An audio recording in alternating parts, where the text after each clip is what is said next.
Señor, creo en tu palabra y quiero acercarme a ella con plena confianza, dejando que ella limpie, purifique mi corazón, mi mente, de todo pensamiento humano, de toda influencia del maligno.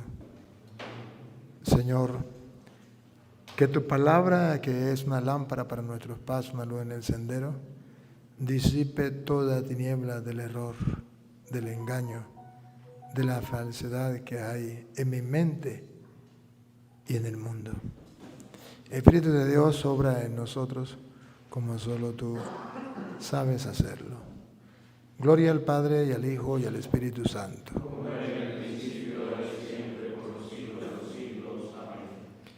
En el nombre del Padre y del Hijo y del Espíritu Santo. Amén. ¿Quién me va a ayudar ahora? ¿Otro? ¿Quién? ¿Dónde está? Johnny. ¿Quién es? ¿Usted? Venga, ve. Hemos quedado en Mateo capítulo 4, versículo 4. San Mateo capítulo 4, versículo 4. 4. Si Jesús no estaba echando broma, si Jesús estaba hablando en serio, si Jesús es el camino, la verdad y la vida y no miente, entonces esta palabra de Dios es importantísima para todos, pero más aún todavía para los sacerdotes. Mas él respondió: está escrito, no solo de pan vive el hombre, sino de toda palabra que sale de la boca de Dios. Jesucristo mismo, que es Dios, para enseñarnos a nosotros a creer en la palabra de Dios, dice, está escrito. O sea, que si está en la palabra de Dios, yo debo doblegarme y debo creerlo a ciegas. Eso se llama fe. Eso se llama fe. Que aunque no lo entienda, que aunque me parezca que no es así, pero si ahí está escrito, y si Dios lo dice, mande, Señor, lo que tú digas. A mí me parece que no debería ser así, me parece a mí, pero yo soy un simple mortal y me puedo equivocar. Entonces, lo que tú digas, yo lo acepto.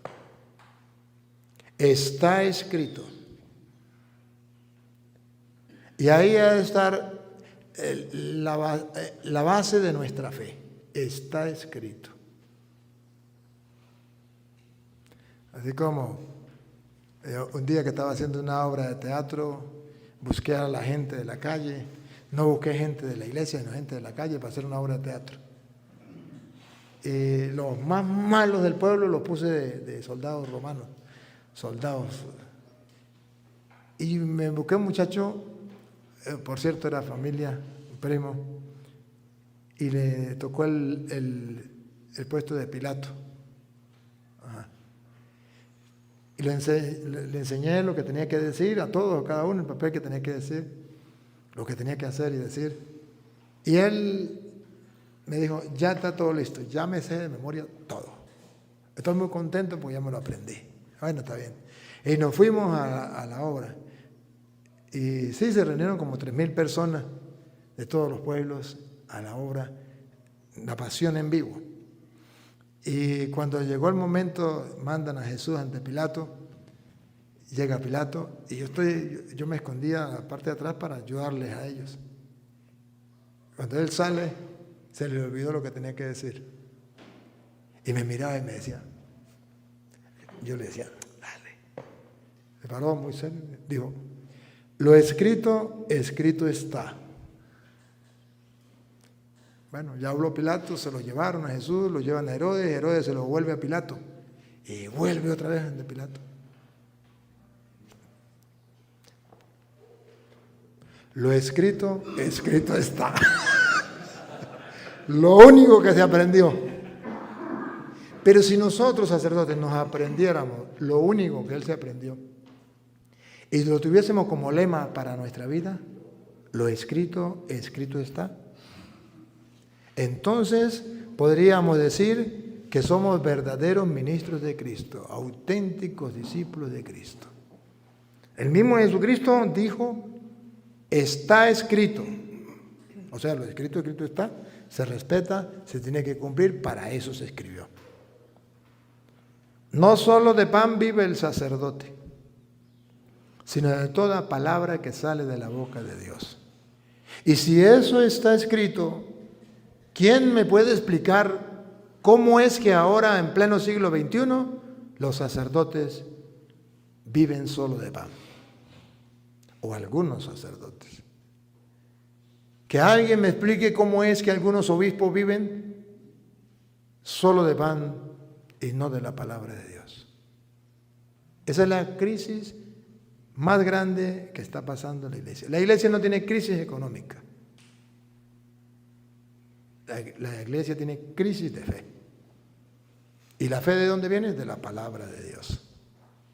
O sea, la palabra de Dios brilla por su ausencia.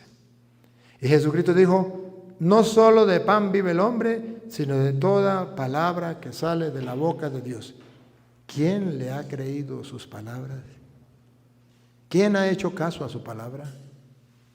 Comenzando por nosotros, nos hemos hecho los sordos. No vivimos de la palabra de Dios. Qué triste. No nos alimentamos de la palabra de Dios. Pero ¿saben cuándo Jesucristo dijo eso? Si quiere, comencemos del versículo 1. 4:1. Aquí Jesucristo nos está mostrando a ustedes y a mí una lección más fantástica, maravillosa, que la vamos a encontrar todos los días, las tentaciones. Y Jesucristo nos va a decir cómo se vence la tentación.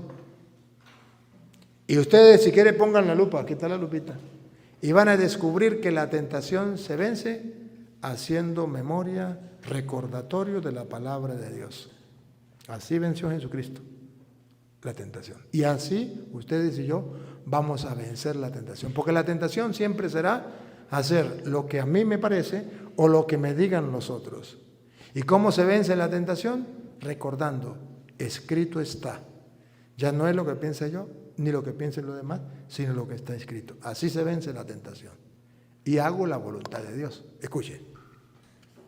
Entonces Jesús fue llevado por el Espíritu al desierto para ser tentado por el diablo. Y fue el Espíritu Santo que llevó a Jesús al desierto. Queridos sacerdotes, hermanos, en este ministerio que Dios nos ha dado, si Jesucristo fue llevado al desierto y pasó por el desierto, ninguno de ustedes ni yo nos vamos a salvar de esa. Tenemos que llegar al desierto. Unos a temprana edad, otros a mediana edad, otros ya a lo mejor cuando estén viejos, pero tenemos obligatoriamente que pasar por ahí, por el desierto. Por algo está escrito. Ojo, y fue llevado por el Espíritu Santo al desierto. Es un querer de Dios. ¿Por qué es un querer de Dios? Porque es en el desierto donde se prueba la fe. Es donde se mira quién vive de fe y quién no. Porque la fe es fácil tenerla cuando no estamos en el desierto. Ahí sí está fácil.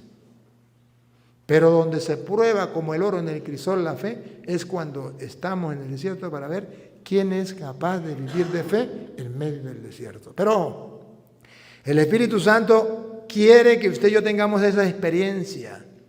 Porque el Espíritu Santo es como un entrenador, confía en su pupilo. Y dice, yo ya lo enseñé, yo ya lo preparé, ahora tráiganme al diablo si quiere, tráiganme lo que aquí tengo mi pupilo. Y dice, fue llevado por el Espíritu al desierto para ser tentado por el diablo. Tengo mi pupilo. Que venga el mismo Satanás si quiere. Yo ya lo preparé.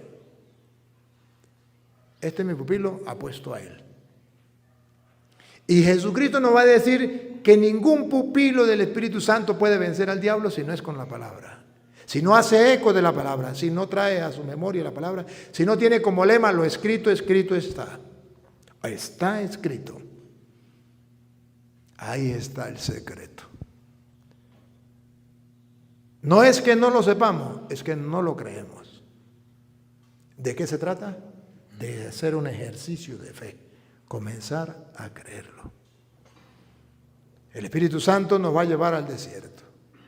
Y ustedes saben lo que es desierto: sequedad, soledad, abandono de todo mundo. Hasta el obispo lo va a abandonar. Hasta los hermanos sacerdotes más allegados. Hasta los mismos de su familia. Es un desierto, es un abandono, es una soledad. Ahí tenemos que pasar. El pueblo de Israel pasó por el desierto. Los profetas pasaron por el desierto. Cristo pasó por el desierto. Juan predicaba en el desierto. Bárbaro. ¿Qué pasó? Me gustaría predicar en toda parte menos en el desierto. ¿Quién me va a escuchar allá? Pero él predicaba en el desierto. Y Jesús pasó por el desierto. Fue tentado por el diablo en el desierto. Pero aquí está el camino. Yo soy el camino, la verdad y la vida. ¿Vamos a seguir los pasos de Jesús? Sí, por ahí tenemos que pasar. Usted y yo somos otro Cristo. Usted y yo somos, diríamos, para el mundo el representante de Cristo. Pues tenemos que pasar por donde pasó Cristo, vivir como Cristo. Y Cristo pasó por ahí. Usted no se escapa. Sacerdote, ¿está preparado para eso? Puede ser que ya pasó un desierto en su fe, una crisis sacerdotal. Llámela como usted quiera, una noche oscura que hablan los santos. ¿Cómo la pasó? ¿O cómo está preparado para enfrentar esa situación? Le va a llegar.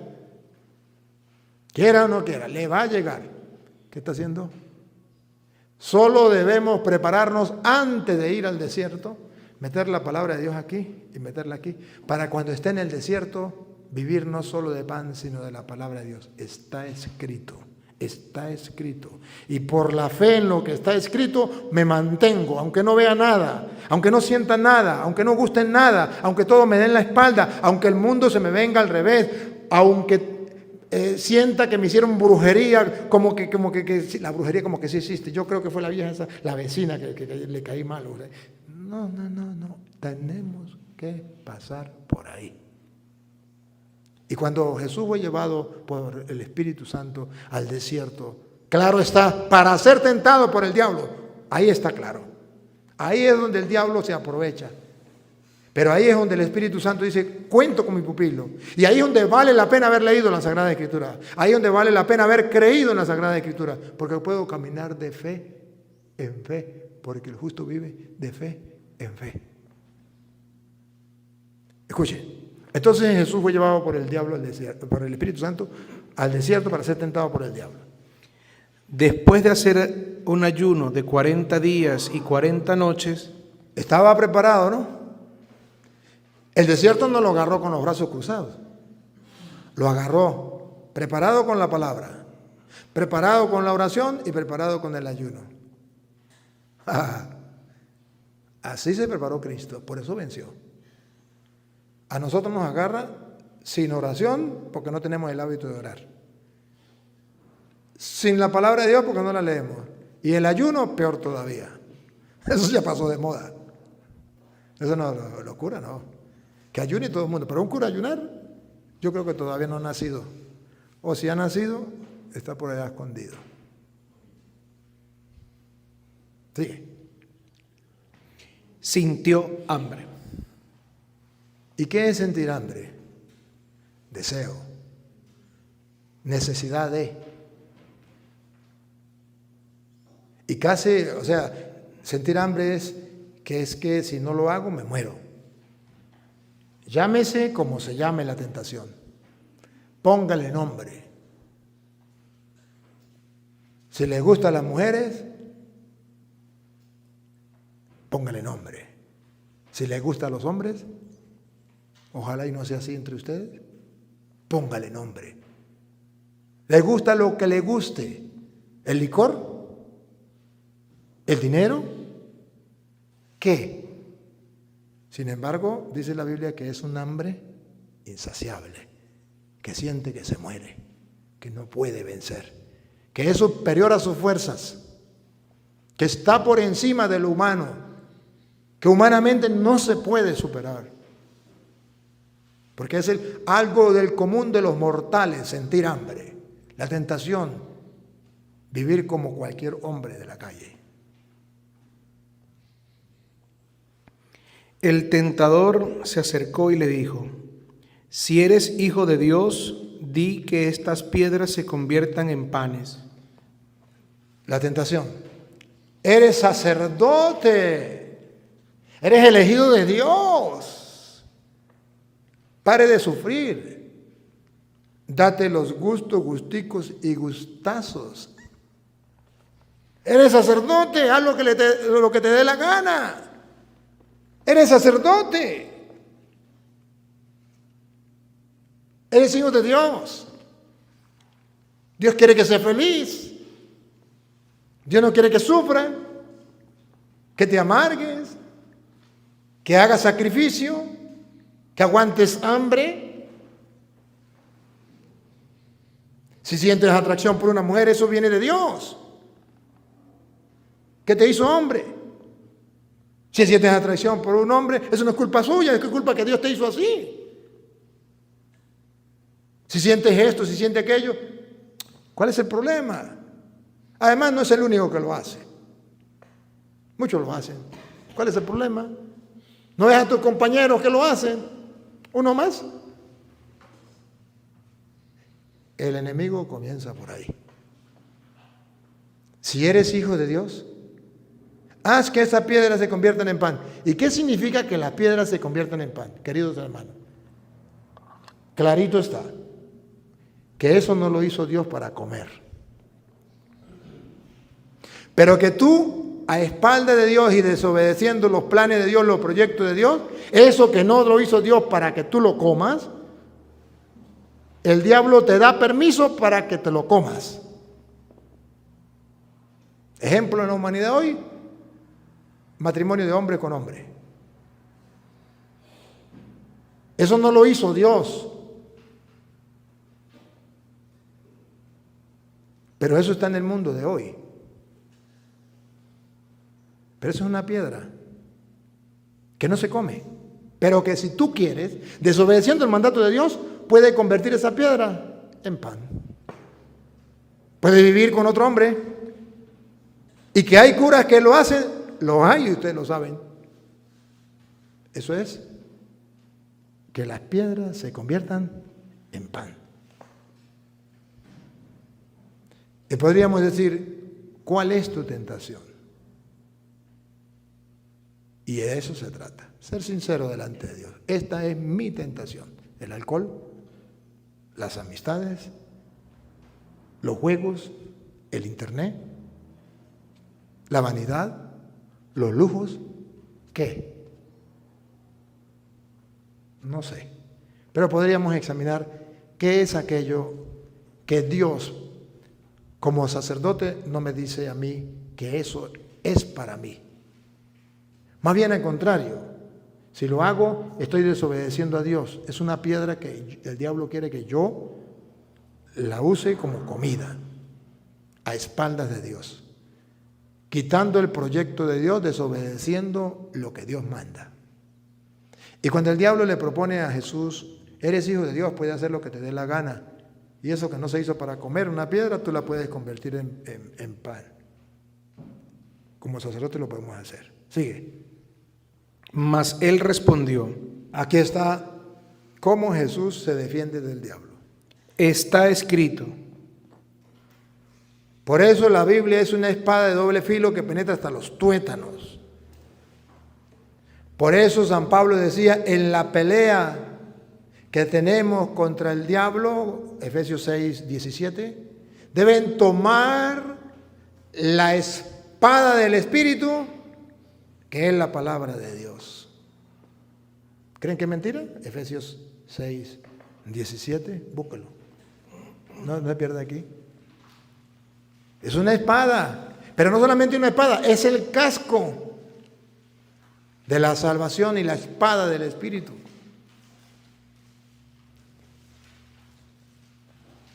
Efesios 6, 17, ¿qué dice?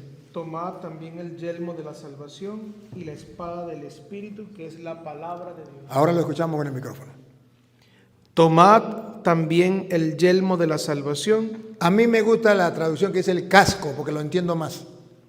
El casco de la salvación. ¿Se acuerda cuando iban a pelear? Se ponían un casco para que no le rajaran la cabeza de un solo golpe. Y ese casco le salvaba de que la espada le cortara la cabeza en dos. Entonces dice la Sagrada Escritura que el casco que le produce a usted salvación es la palabra de Dios, el casco de la salvación. O sea, el enemigo, el diablo me va a atacar. Entonces yo me pongo un casco. ¿Cuál es el casco que me salva? La palabra de Dios. ¿Jesucristo se puso el casco o no? Se lo puso. ¿Cómo sabemos? Cuando dijo, está escrito. ¿Qué está haciendo Cristo? Poniéndose el casco. Está escrito, no solo de pan vive el hombre. O sea que el golpe que le dio al diablo a que esas piedras se conviertan en pan, él pudo rechazar ese golpe con el casco. Le dio al casco, a la palabra, está escrito. De una vez se puso el casco, lo protegió. Está escrito, no solo de pan vive el hombre. Y ahí el diablo no le pudo hacer daño, porque no entró. Pero no solamente usó el casco, que es la palabra de Dios, también usó como espada. Está escrito, no solo de pan vive el hombre, sino de toda palabra que sale de la boca de Dios. Usó la palabra como espada, como casco y como espada. ¿Otra vez? Tomad también el yelmo de la salvación y la espada del Espíritu, que es la palabra de Dios. Sacerdotes, ustedes y yo, si vamos a pelear contra el diablo y no llevamos la espada del Espíritu, que es la palabra de Dios, y no nos ponemos ese casco, ya perdimos antes de pelear. Fracasamos. Y terminamos creyendo que no se puede vivir el Evangelio de Cristo. Y terminamos pensando que ese pecado, que es un pecado, ya no es pecado, sino que yo no tengo la culpa. Yo soy así y ya no tengo remedio. Toda la vida he luchado por cambiar. Me he confesado muchas veces, he intentado cambiar y no he podido. Me rindo. Fracasé. ¿Qué le pasó? No se puso el casco y no agarró la espada, que es la palabra de Dios. Estamos desarmados, muy sacerdotes o muy obispo, pero desarmados y sin casco. El primer golpe que nos da el diablo nos raja desde la cabeza a los pies completamente porque no tenemos protección. Ustedes ven la propaganda que sacan en Colombia de los que no llevan casco. Algunos animales no usan casco y ponen a una tortuga. Algunos animales no usan casco. Algunos curas no usan casco, que es la palabra de Dios. Desprotegidos totalmente en la vida. Por eso el diablo hace con nosotros lo que le da la gana. ¿Y por qué no podemos vencer al diablo? Porque la única manera para vencer al diablo es tomar la espada del Espíritu, que es la palabra de Dios. No es que no lo sepamos, sí lo sabemos, es que no lo creemos. No nos convencemos que esto es palabra de Dios y que esto funciona. A Cristo le funcionó. A usted y a mí no funciona, porque Él, que es el camino, la verdad y la vida, nos lo enseñó, nos lo mostró. ¿Por qué no lo hacemos? Al menos para ver si es verdad o mentira. Al menos para eso. Hagan la prueba. Yo he hecho la prueba. Hagan la prueba. Con la palabra de Dios podemos vencer al enemigo. Por eso se acuerda que Hebreos 4:12 dice, la palabra de Dios es viva y eficaz y es más penetrante que una espada de doble filo que penetra hasta los tuétanos y no hay ser humano que pueda resistir. Yo lo he comprobado, hermano, yo lo he comprobado. Lo he comprobado con ateos. Lo he comprobado con guerrilleros, con homosexuales, con drogadictos, con narcotraficantes. Lo he comprobado con personas que no tienen nada que ver con la palabra de Dios y que no tienen nada que ver con Dios. Pero he usado la espada del Espíritu y Dios ha obrado. Y sigue obrando. Le he usado con los protestantes. Vayan, conviertan a un protestante. Vayan. A ver si es fácil o es difícil. No es fácil, es difícil. Pero con la espada del Espíritu, que es la palabra de Dios, miles y miles de protestantes se están convirtiendo. Con la palabra de Dios, así, pácata, de frente, ta, ta. Y ustedes ven, y he recorrido el mundo, y he llegado protestantes por allí, para acá, y con la palabra de Dios les doy con la palabra de Dios, así, pa, pa. Y obra la palabra de Dios, transforma. Yo lo he visto, yo lo vivo, a cada rato lo palpo. Ahorita que fui a Perú, familias enteras se convertían. Por ahí grabamos uno de los videos. Toda la familia era adventista. El uno era pastor y el otro era evangelista de los hombres. Escucharon la enseñanza, volvieron a la iglesia. Los confesé, los integré otra vez a la iglesia. Tremendo. De experiencia, 2 sacerdotes. El uno había sido testigo de Jehová, el otro adventista. A través de los videos se convirtieron, se metieron al seminario y ahora son sacerdotes. Lo he visto. Es una espada que llega hasta los tuétanos. ¿Por qué no lo creemos? Yo lo he experimentado, yo lo he practicado y ha funcionado. Pero entonces la palabra de Dios es el casco que usted y yo tenemos que ponernos para protegernos. Se llama salvación. Me salva. ¿De qué me salva?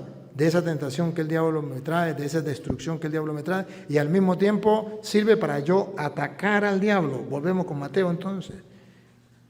No solo está escrito, no solo de pan vive el hombre, sino de toda palabra que sale de la boca de Dios. Se puso el casco. Siga.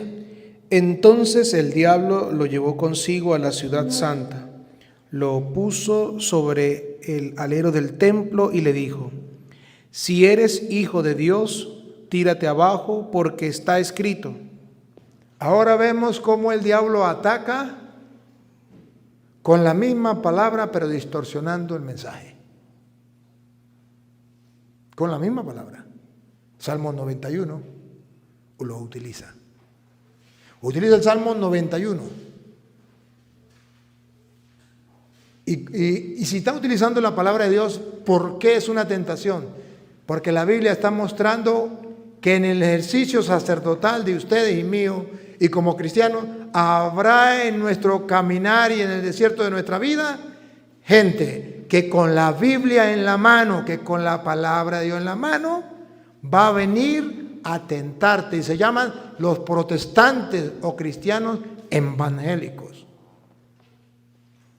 O si no, ¿por qué está eso en la Biblia? Si no está para iluminarnos, entonces ¿por qué está? Y si no son los cristianos evangélicos, entonces ¿quiénes son los que vienen con la Biblia tentando a los hijos de Dios? Y si eso no iba a pasar, ¿por qué Jesucristo, que es el camino, la verdad y la vida, nos engañó? ¿Por qué nos mintió? O díganme, ¿quiénes son entonces esos que vienen de parte del enemigo con la Biblia, engañando a la gente y poniéndole tentación a la gente? Tírate de ahí porque está escrito. Es verdad que estaba escrito. Pero Jesús ahora le va a mostrar por qué es una tentación. A pesar de que estaba escrito, la estaba mal usando, mal interpretando. Y no es correcto. De modo que dice la Biblia que el estudiar las Sagradas Escrituras torcidamente también es una tentación del diablo. Y por eso los sacerdotes no pueden decirle a la gente, váyanse a estudiar con un pastor protestante. Es la misma Biblia, el mismo Dios. ¿Y cuántos sacerdotes lo han hecho y han caído en ese pecado? Yo recuerdo, nunca se me olvida, me invitaron a San Cristóbal a un almuerzo en un restaurante lujoso y me dijo, padre, ¿qué quiere comer? Le dije, bueno, me gustaría comerme una paella, listo. Y nos fuimos.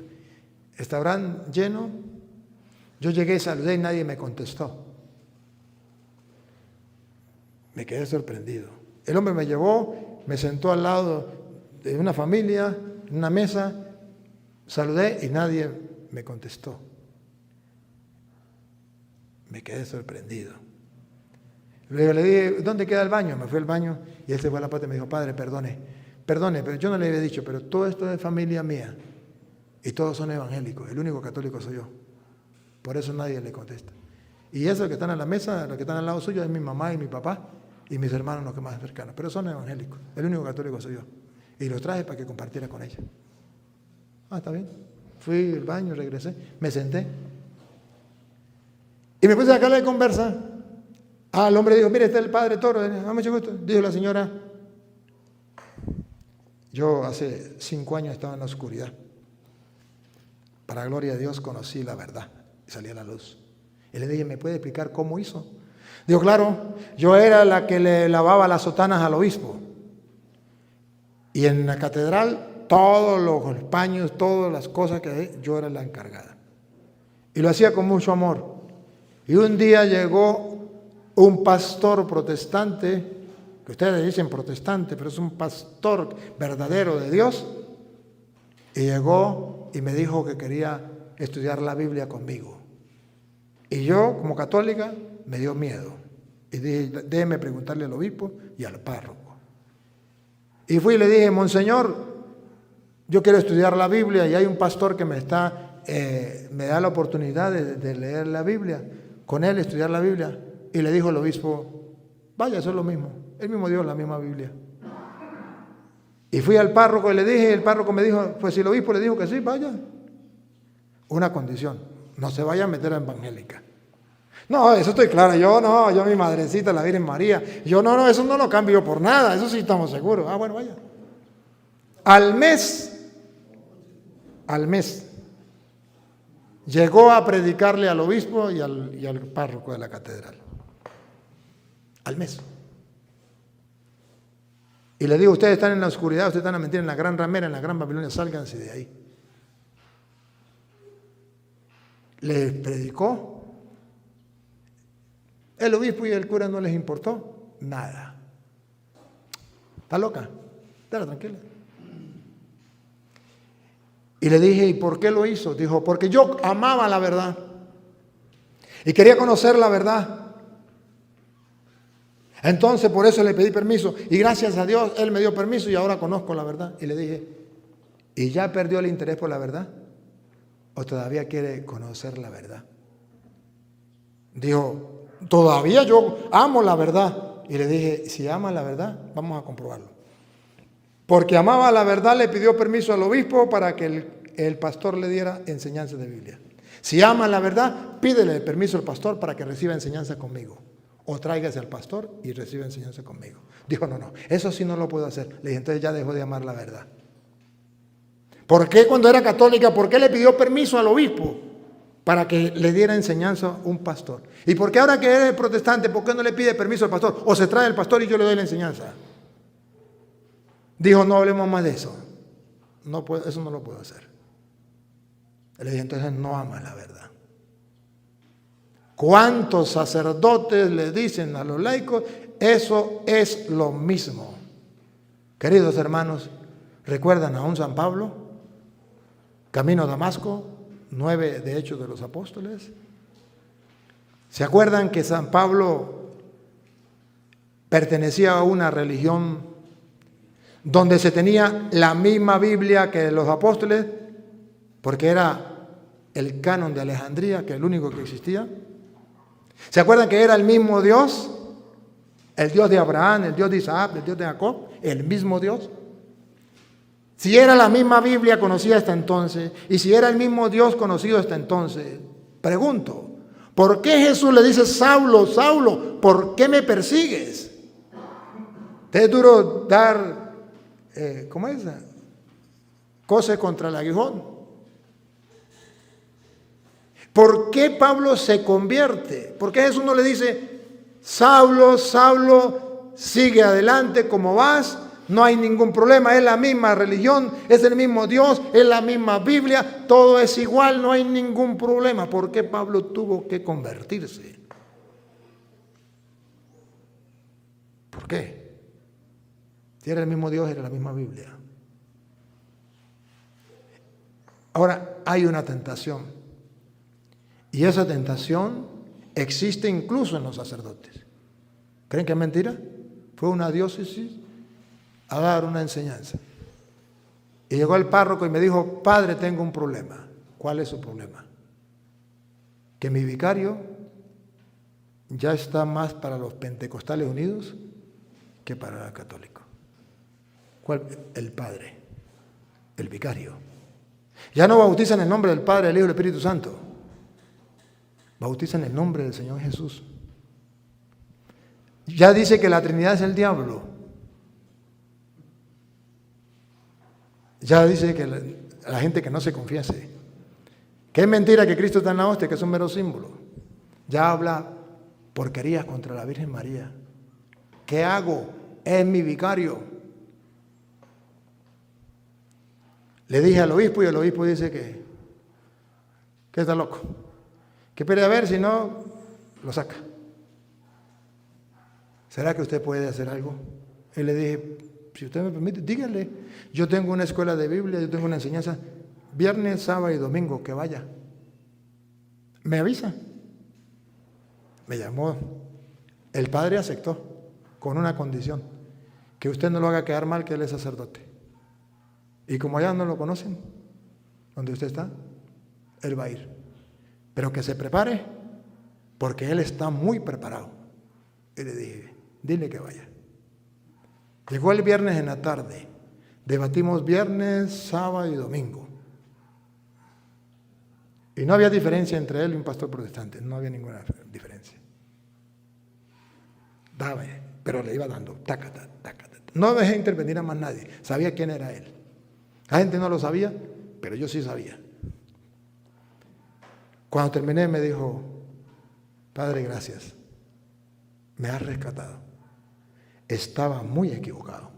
Me engañaron. Y nadie me había dado la oportunidad de ver las cosas. Después me llamó el párroco y me dijo, gracias, padre. Ya el hombre volvió a la normalidad, ahora sí, otra vez en la iglesia católica. Estamos trabajando muy bien. Y todavía es sacerdote. Es una tentación que tenemos. Y dice el diablo, si eres hijo de Dios, tírate porque está escrito. ¿Cuántas tentaciones le llegan a los fieles de su parroquia con los protestantes? Con la Biblia en mano. Unos que se llaman testigos de Jehová, otros pentecostales, otros adventistas, otros mormones, otros. ¿Y qué haces tú para ayudar a estos hermanos? ¿Qué herramienta le das? ¿Cómo los ayuda? ¿O acaso eres de los asalariados que no les importa las ovejas? Y cuando ves venir al lobo, huye, porque eres un asalariado. Salario, trabaja por un salario, un asalariado. ¿Qué cara vamos a poner delante de Jesucristo que nos colocó como pastores de sus ovejas? ¿Con qué cara vamos a llegar? ¿Qué vamos a decir? La tentación está escrito, tírate, sus ángeles los llevarán. Y Jesús no dice, bueno, señores, le voy a dar una lección para los cristianos de todos los tiempos. La Biblia no se hizo para pelear. Te equivocaste, Satanás. Yo con usted no voy a pelear con la Biblia, porque esos son Esos son los tontos que pelean con la Biblia. La Biblia no se hizo para pelear. Les voy a dar una lección a los cristianos de todos los tiempos. No tomen la Biblia para pelear. Quédate, Satanás, con la Biblia y yo abandono la Biblia, porque de ponerme a pelear con la Biblia, mejor que se la lleve Satanás. No, Jesucristo no era de esa mentalidad. Jesucristo era de otra mentalidad. Y se dio cuenta que la palabra de Dios no le pertenecía al diablo. Que él tenía que defender la palabra y tenía que atacar al diablo con la palabra. Y que la palabra de Dios sí se hizo para pelear espiritualmente. Y si no se hizo para pelear, ¿por qué Pablo dice que es la espada de doble filo que penetra hasta los tuétanos? ¿Y por qué Pablo dice, tomen la espada del Espíritu, que es la palabra de Dios, si no se hizo para pelear? Pero que sepan que no es para pelear, como muchos dicen, que es que el padre Toro le gusta pelear con los protestantes. No, es pelear contra Satanás, que con la mentira y el engaño viene dañando y destruyendo a tanto cristiano. Pero confunden la chicha con la limonada. Entonces Jesucristo viene y responde: a sus ángeles te encomendará y en sus manos te llevarán, para que no tropiece tu pie en la piedra alguna. Sigue. Jesús le contestó: A ver si Jesús era de la mentalidad de muchos curas que la Biblia no se hizo para pelear. también está escrito. Está peleando. Agarró la espada del Espíritu. No solamente se puso el casco. Está escrito, no solo de pan vive el hombre. Ahora tomó la espada. También está escrito. Ahí voy. Y le suelta tremendo matracazo. Ponga cuidado. No tentarás al Señor tu Dios. No tentarás. Cambiar la palabra, distorsionar la palabra, es tentar a Dios. Y el diablo viene por tercera vez. De nuevo lo llevó consigo el diablo a un monte muy alto. Le mostró todos los reinos del mundo y su gloria. Y le dijo: todo esto te daré si te postras y me adoras. Dícele entonces Jesús: apártate de Satanás, porque está escrito. ¿Quién perdió la pelea? Satanás. ¿Quién se rindió? Satanás. Quiso enfrentarlo con la palabra, y cuando vio que Cristo no dio el brazo a torcer, que no dijo, bueno, la Biblia no se hizo para pelear, sino que agarró y le dio con la palabra, el diablo dijo, quedó atolondrado. Y después le pone la otra tentación y Jesús le dice, está escrito, solo al Señor tu Dios adorarás. Y ahí dice la Biblia que el diablo quedó noqueado. Eso es lo que yo hago con los protestantes. Creo en la palabra. Cristo me da el ejemplo. Él es mi Señor. Él es el camino, la verdad y la vida. Yo lo veo. Si ustedes no lo ven, es el problema de ustedes, pero yo lo veo. Y he tenido la misma experiencia. Cuando vienen los protestantes con autoridad, porque está escrito, está escrito, está escrito. Y yo les muestro, también está escrito, también está escrito. Cuando se dan cuenta, se van o se convierten y ya no me quieren escuchar. Pero eso le pasó a Cristo. El diablo finalmente lo dejó. Ahí está. ¿Cómo lo dejó? Porque Jesús lo venció con la palabra. Así se vence la tentación. Si lo quieren creer, créanlo. Si lo quieren practicar, practíquenlo. Si no lo quieren practicar, seguimos siendo amigos. No ha pasado nada. No ha pasado nada. Seguimos siendo amigos. Pero yo solamente quiero mostrarle lo que está escrito, para que usted y yo tengamos la opción, al menos de ver qué es lo que el Señor pide. Por eso, por algo Pablo, por ejemplo, Pablo en Romanos capítulo 1, versículo 16, San Pablo viene a decir que hay una tentación entre los curas, avergonzarnos del Evangelio, avergonzarnos de la palabra de Dios, para que no digan que soy evangélico, para que no se burlen de mí, para que no se rían de mí, para que no digan que yo estoy peleando con la Biblia, con el Evangelio, que el Evangelio no se hizo para pelear y yo estoy peleando. Romanos 1:16. Entonces dice Pablo, que sí hay un problema, está la tentación, y la tentación no es solamente que el diablo venga y nos ponga la prueba, más nada. No, la tentación es que el diablo se la vacila y nos hace que nos avergoncemos de la palabra de Dios. Esa palabra que es el casco de la salvación. Y la espada del Espíritu, usted y yo, como curas, sentimos vergüenza cargarla, predicarla y refutar a los protestantes públicamente. Nos da pena, nos da vergüenza, porque eso es pelear, falta de tolerancia, falta de caridad. ¿Qué dice Pablo? No me avergüenzo del Evangelio. El pecado es avergonzarse del Evangelio. Siento vergüenza del Evangelio.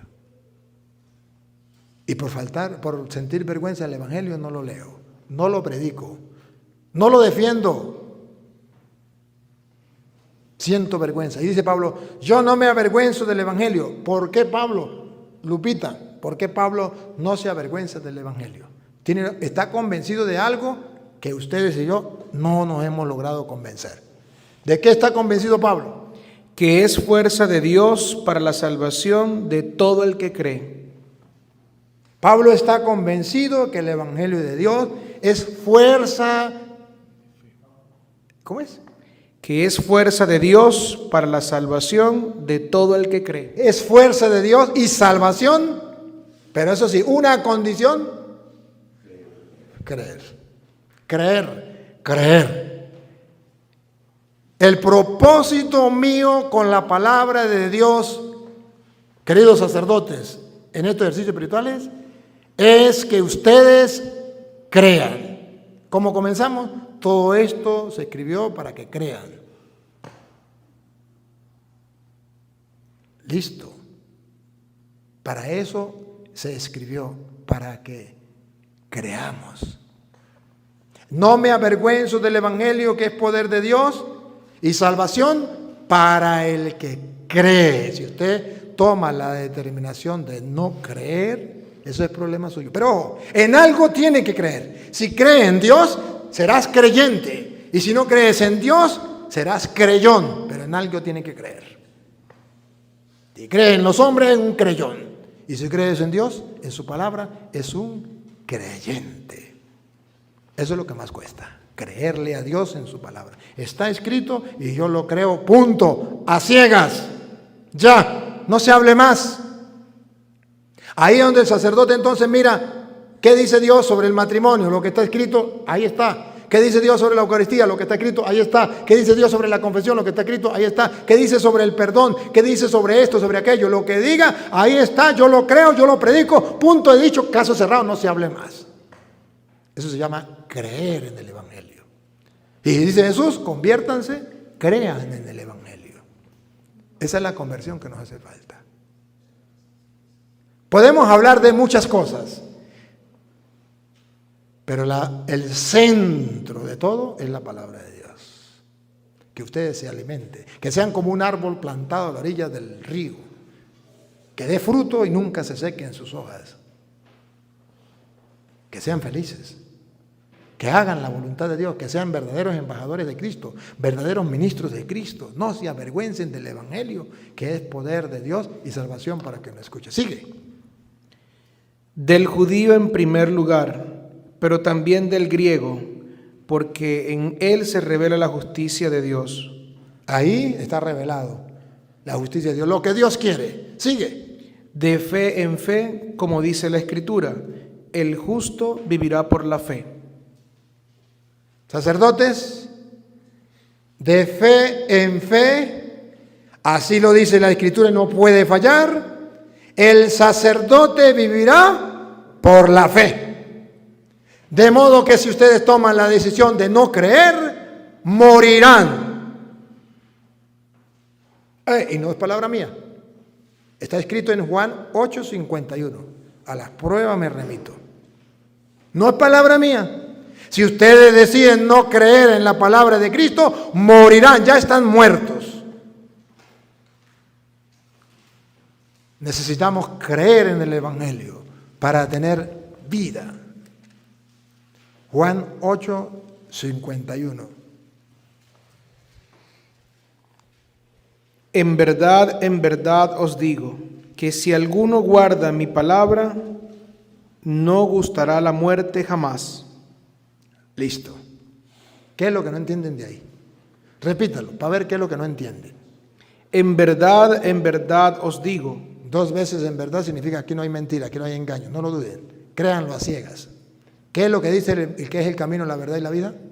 Que si alguno guarda mi palabra, Que si usted y yo tomamos en serio la palabra, Dios no nos va a echar estiércol en la cara, más bien vamos a tener vida. Si alguno decide guardar la palabra, no gustará la muerte jamás.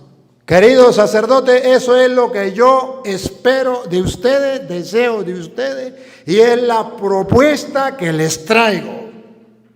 No les traigo otra propuesta. Y si ustedes no aceptan esta propuesta, el problema es de ustedes. Y si ustedes esperaban otra cosa, pues se equivocaron. Pero yo, como sacerdote del Dios Altísimo, no puedo ponerles a ustedes otra propuesta que no sea la vida eterna, el reino de los cielos, y decirles cómo es que Dios a nosotros, los sacerdotes, nos pide vivir para alcanzar la vida eterna, la salvación. Punto. Si ese no era el deseo del obispo, entonces mejor hubiese invitado a otro sacerdote que les hubiese hablado de genealogía o de teología o del teólogo tal o de fulano de tal. Pero me imagino que ese es el querer del obispo, puesto que me invitó a mí, habiendo otros sacerdotes. Pues mi propósito es que ustedes y yo un día nos encontremos en el cielo y que podamos llegar a gustar eternamente de ese reino celestial preparado de antes de la creación del mundo para nosotros.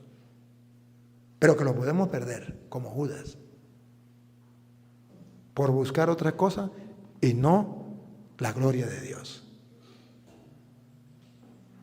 Pero no solamente dice que no morirá jamás, es que ¿cómo es? Léalo de nuevo. Que si alguno guarda mi palabra, no gustará la muerte jamás. Guardarla, no literalmente en una biblioteca. Como muchos sacerdotes la tienen guardada. Significa guardarla en el corazón, para sacarla en el desierto y en la tentación y en las pruebas. Está escrito.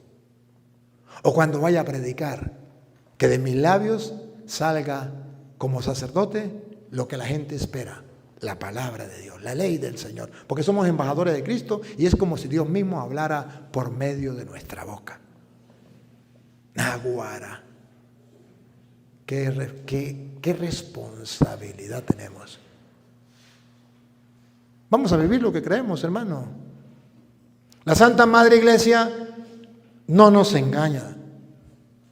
Si algo me siento yo dichoso y feliz, es de haber descubierto que toda la doctrina, enseñanza de la Santa Madre Iglesia está sustentada fielmente en la palabra de Dios.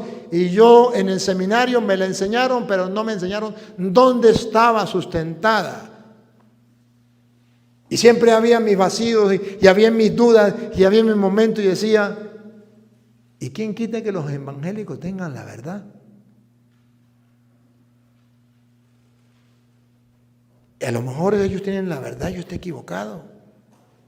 Y que la iglesia nos engañó, ¿por qué no puede ser?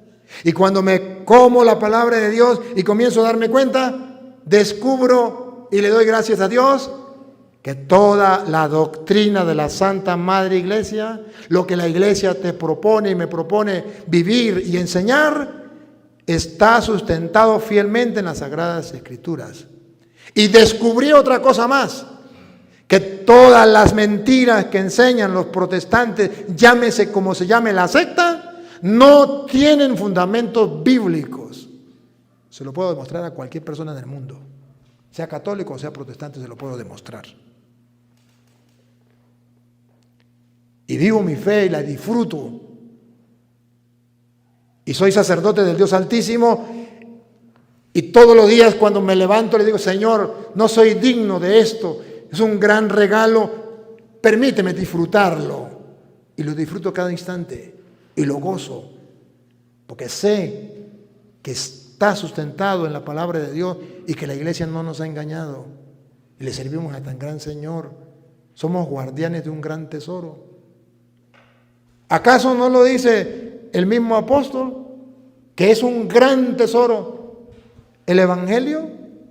Segunda de Corintios, capítulo 4, versículo 7. Llevamos este gran tesoro en vasijas de barro. Es un gran tesoro, oigan. Pero llevamos este tesoro en recipientes de barro. Es un tesoro. La palabra de Dios se refiere al Evangelio, se refiere a la palabra de Dios. El tesoro es la palabra de Dios. Ustedes lo pueden leer un poquito más atrás y se darán cuenta que está hablando del tesoro del Evangelio, el tesoro de la palabra de Dios. Es un tesoro. La palabra de Dios, eso que ustedes tienen en sus manos. Por eso dice el salmista, amo más tu palabra que miles de monedas de oro y plata, porque es un tesoro. Y Pablo dice, llevamos, los sacerdotes, llevamos ¿en qué? Vasija de barro, ¿no? En vasija de barro que somos nosotros, un gran tesoro, que es la palabra de Dios. Pero somos conscientes de ese gran tesoro. Que no, hermanos, que no somos conscientes. El Evangelio es un gran tesoro, pero no somos conscientes de llevarlo en vasija de barro, un gran tesoro. Y si quieren lo leen desde el 1 para que vean, para que se den cuenta que es el Evangelio, para que se den cuenta que es la palabra de Dios, y para que se den cuenta cómo ustedes y yo, sacerdotes, tenemos que llevar ese tesoro, cómo tenemos que darlo al mundo, de qué manera. ¿Cuáles son las tentaciones que hay para llevar ese evangelio? Va. 4:1. Por esto, investidos de este ministerio por... Qué lindo, qué lindo. Por eso. ¿Otra vez? Por esto, investidos. Se nos ha dado eso. Dios te ha llamado por tu nombre, me ha llamado por mi nombre y nos ha dado esa investidura. No lo merecemos. Ustedes lo saben, no somos los más santos de la familia o del pueblo. No. Pero a Dios le pareció bien darnos esa investidura. ¿Otra vez? Investidos de este ministerio por la misericordia de Dios. ¿Qué quiere decir por la misericordia de Dios? Que no lo merecemos, que somos una parranda de pecadores, pero que Dios tiene misericordia. Eso es lo lindo, eso es lo rico, eso es lo sabroso, que Dios tiene misericordia, que Dios no es como los humanos que señalan, juzgan, condenan, que Dios no es protestante que manda a todo el mundo para el infierno, que Dios es misericordioso. Sigue. No desfallecemos. Ojo, ¿cuál es una de las tentaciones? Desfallecer, desanimarse. Es que nadie hace esto, es que nadie se lo cree, es que nadie predica la palabra, pues yo tampoco. Desalientarnos. Es que yo he predicado la palabra y no le veo el queso a la tostada, es que no veo resultados, la gente sigue igual. Antes bien, hemos repudiado el silencio vergonzoso.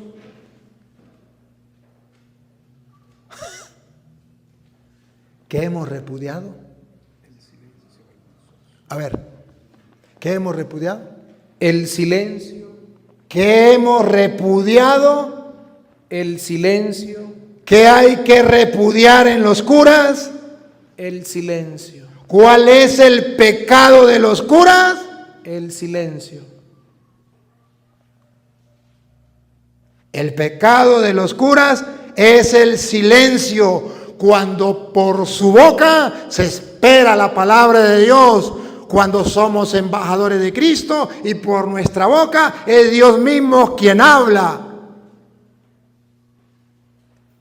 Hemos repudiado la palabra. Antes bien, hemos repudiado. Sacerdotes del Dios Altísimo que me escuchan, los que están aquí presentes y los que me siguen a través de las redes sociales. ¿Repudias, aborreces el silencio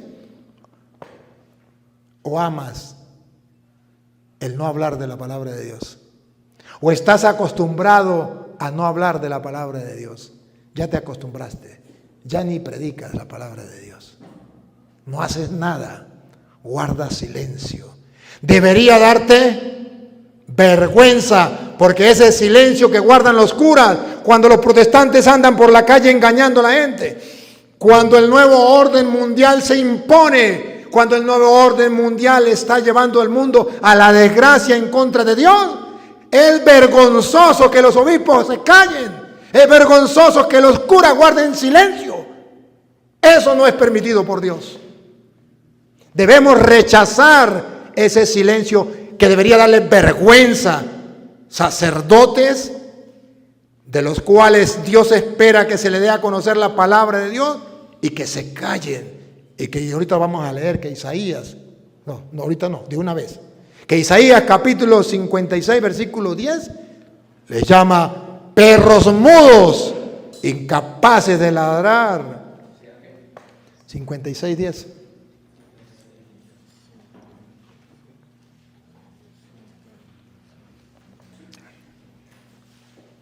Isaías 56:10. ¡Qué bárbaro! Lo que dice Isaías a los atalayas, a los que Dios ha puesto para que le digan al pueblo su palabra. Y dice Isaías, perros mudos. A ver. 56:10. Ajá. Sus vigías están. Otra vez. Sus vigías. Mire que no está hablando de los laicos. Otra vez. Sus vigías. Usted y yo, sacerdotes. Ustedes, señores obispos, que somos los vigías, los vigilantes. ¿Qué significa obispo? Vigilante. Vigía. Sus vigías, sus obispos, junto con sus sacerdotes, están ciegos. ¡Ah, bárbaro! Están ciegos.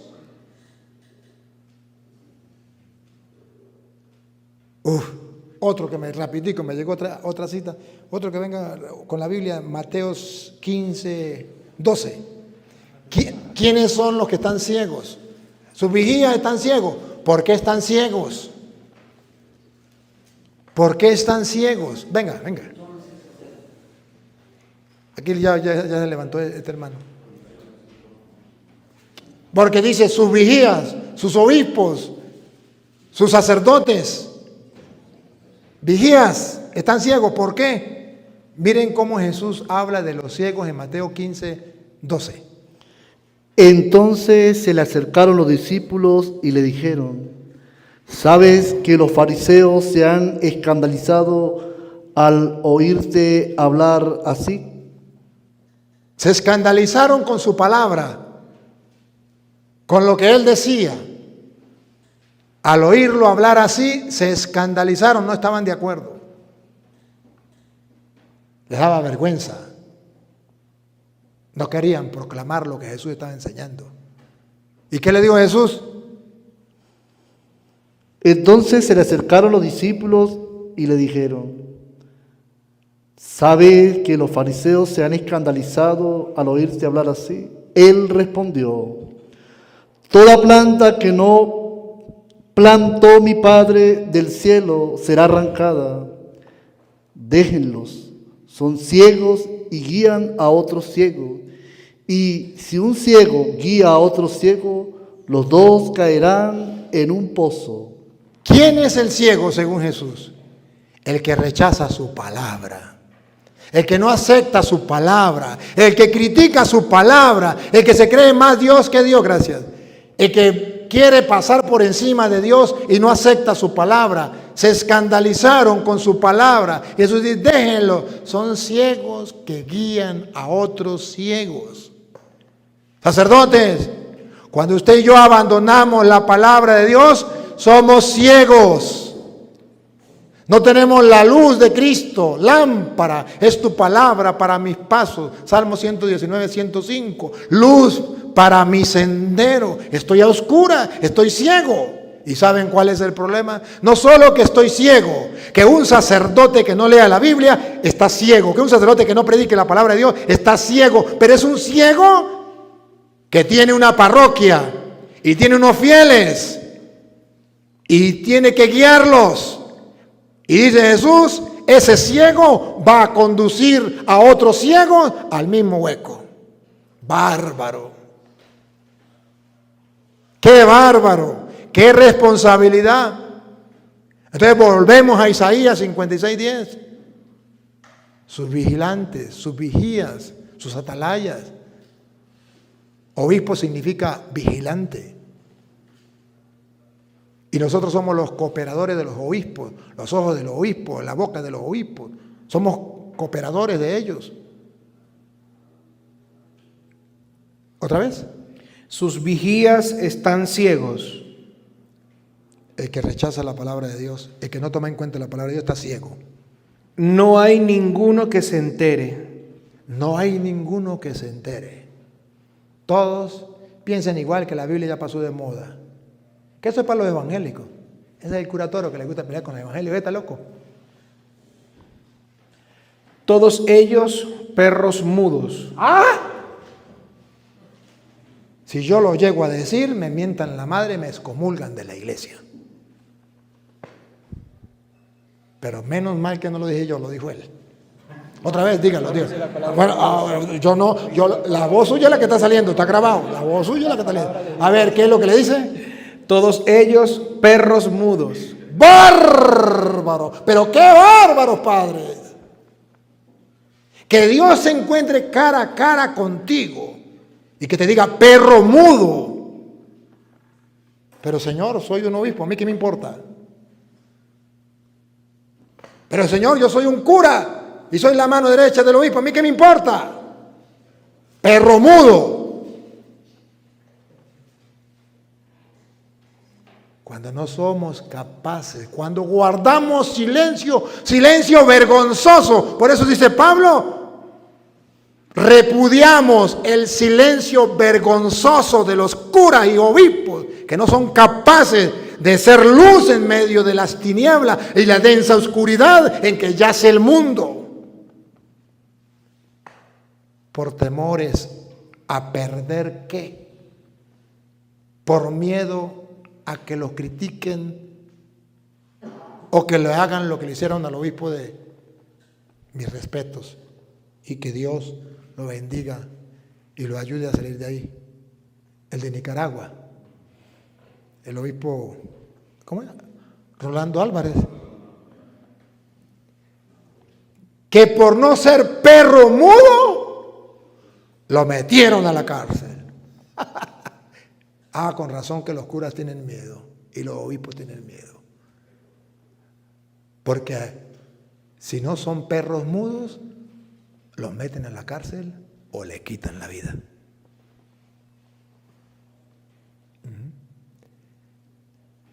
Porque tenemos muchas cosas que perder y estamos apegados a muchas cosas en la tierra, preferimos callar y guardar silencio vergonzoso.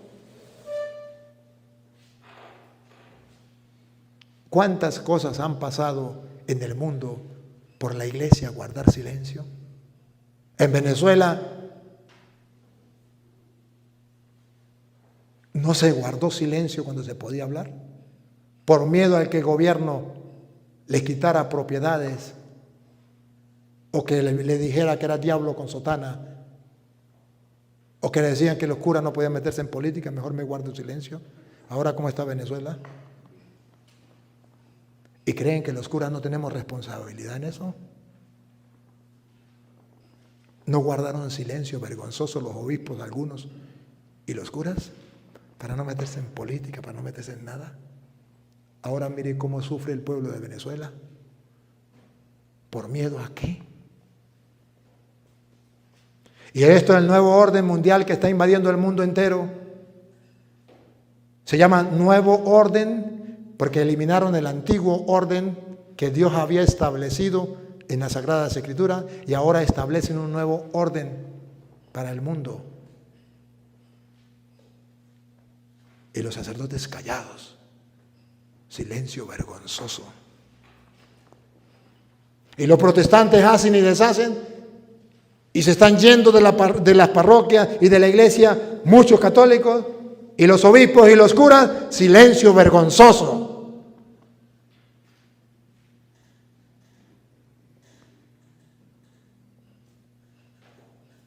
Perros mudos. ¿Otra vez? Todos ellos perros mudos. No lo digo yo, mírenlo. Señálenlo a él. ¿Otra vez? Perros mudos. No. No me coma lo primero. Todos ellos.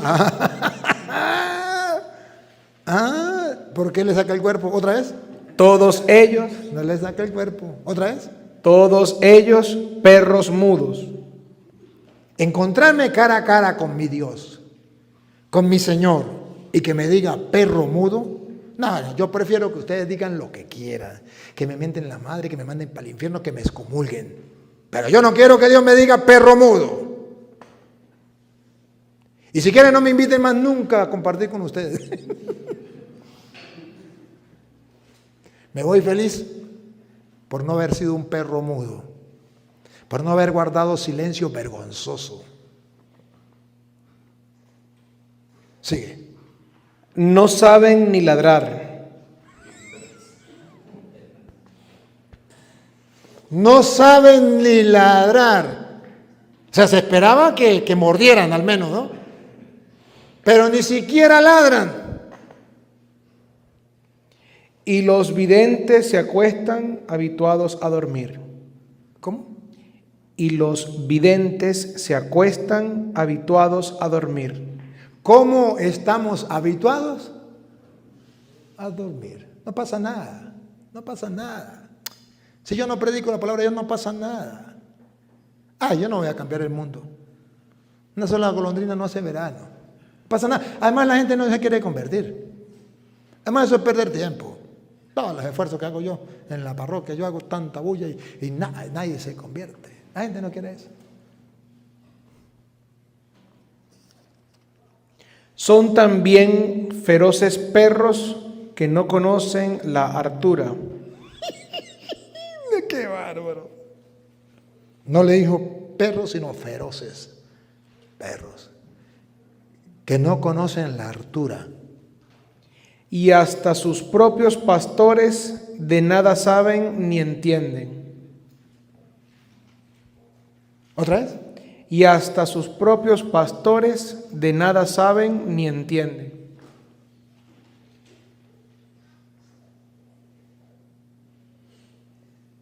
¿No será eso lo que está pasando hoy día en la iglesia? ¿Será que se está cumpliendo la palabra? ¿Será que no estaba escrito?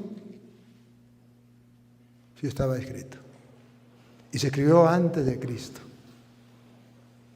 Pero, ¿qué sigue? Cada uno tira por su lado. ¿Que cada cura qué? Cada uno tira por su lado. ¿Que cada obispo qué? Cada uno tira por su lado.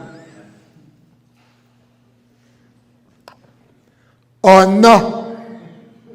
Díganme que no es así. Cada uno hace lo que le da la gana. Y el pobre obispo sufre. Y cuando son los obispos que hacen lo que les da la gana, entonces les ponen la corona de espina a Cristo. Cuando el cura hace lo que le da la gana, le pone la corona de espinas al obispo. Y cuando el obispo hace lo que le da la gana, le pone la corona de espinas al Cristo. Pero no lo estoy diciendo yo. Cada uno hace lo que le da la gana. Como no es la palabra de Dios que nos guía, no es la que nos orienta, no es la que seguimos, no es la que practicamos, pues cada quien hace lo que le viene en gana. Cada cual dedicado a su medro. ¿A qué? Medro. A su medro. A su medro.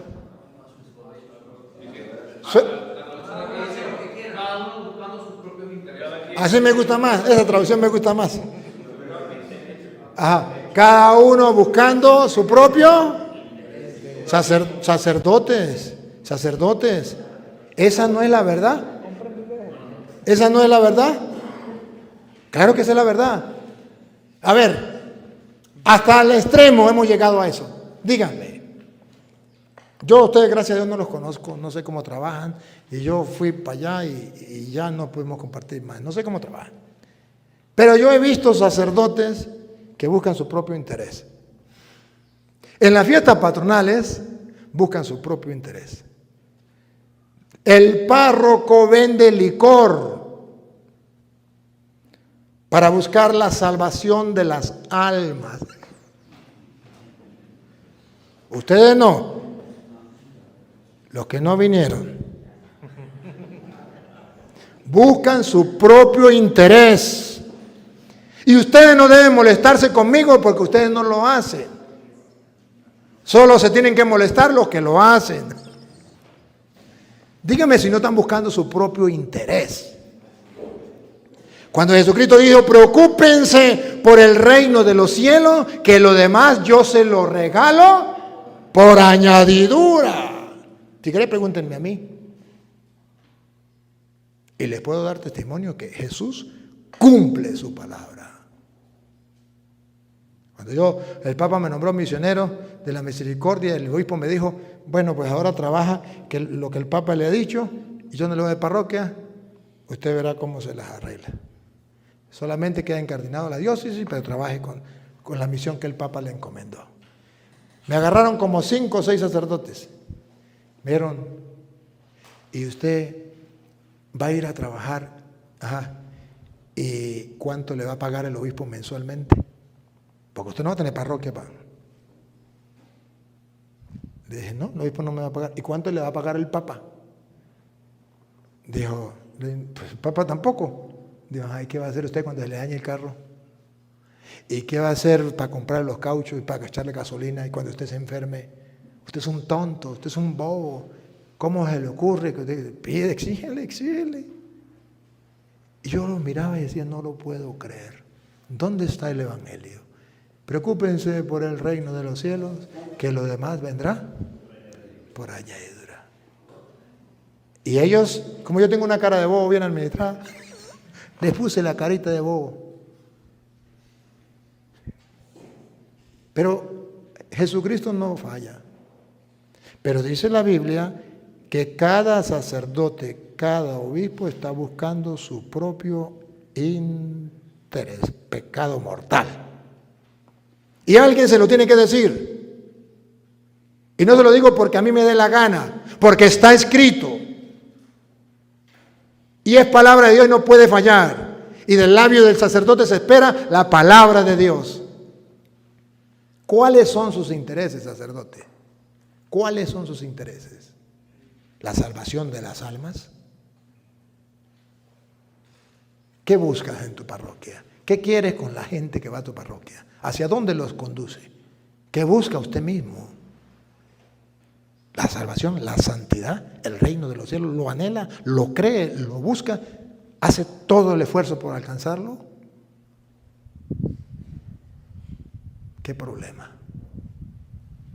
Si Dios hoy nos da la oportunidad de reflexionar, porque estamos reflexionando todos, yo el primero, yo antes de predicarles a ustedes, primero me lo comí yo, al punto que me lo memoricé, lo metí aquí, no me pueden decir que no, para la muestra un botón, lo estoy dando los capítulos y versículos, porque antes de predicárselo a ustedes, yo me lo prediqué a mí, y me golpeó, y porque me golpeó, yo digo, yo no me quedo solo, que los golpea a ellos también.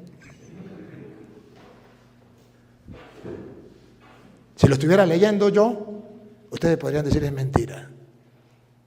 Pero pueden descubrir que no es mentira. Me ha golpeado. y me he dejado golpear. Lo he creído, lo creo y trato de vivirlo.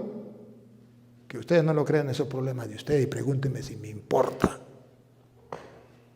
A mí lo que me importa es que alguien se los diga. Y no solamente a ustedes, porque esto lo va, en el mundo entero lo va a saber los sacerdotes que quieran y los obispos que me siguen. Que Dios les bendiga y no se pongan molestos, porque eso no es con ustedes, es con aquellos que no están haciendo las cosas bien. Sigue. Venid que saco vino, emborrachémonos de licor, y que sea como hoy el mañana. ¡Bárbaro! No, te pasaste, Isaías, te pasaste. Con razón lo llaman profeta. Si divisó para el siglo XXI y vio a los curas de ¿cómo es que llama? San Fernando de Apure, los de Venezuela, los de Guatemala y los de Guatepeor, que muchos se están entregando al alcohol, a la bebida, unos borrachos. Ustedes no. Los que no vinieron, sí. Aquí está. ¿A dónde va a parar aquella persona que no le importe las cosas de Dios, que no le importe su palabra, que busque su propio interés? El alcohol es una de las cosas que le espera un borracho. ¿Saben qué es una desgracia para una parroquia? Recoger al cura borracho y llevarlo a la parroquia, a la casa cural. Y que lo vean los fieles borrachos vendiendo licor en las fiestas patronales, obligando a la gente a vender alcohol para que los otros se embriaguen y sacarles la plata. Vaya pecado más grande. Que si no creyera en la misericordia de Dios, diría, no tiene perdón de Dios. ¿Y cómo se le ocurre que un sacerdote se dedique al alcohol? Sabemos que tomarse un trago no es malo, una cerveza no es malo, lo malo es embriagarse. Ningún protestante me puede mostrar a mí donde diga que tomarse un trago o una copa es malo. Eso no dice la Biblia. De Jesucristo, ¿qué decían? Era un borracho porque tomaba vino.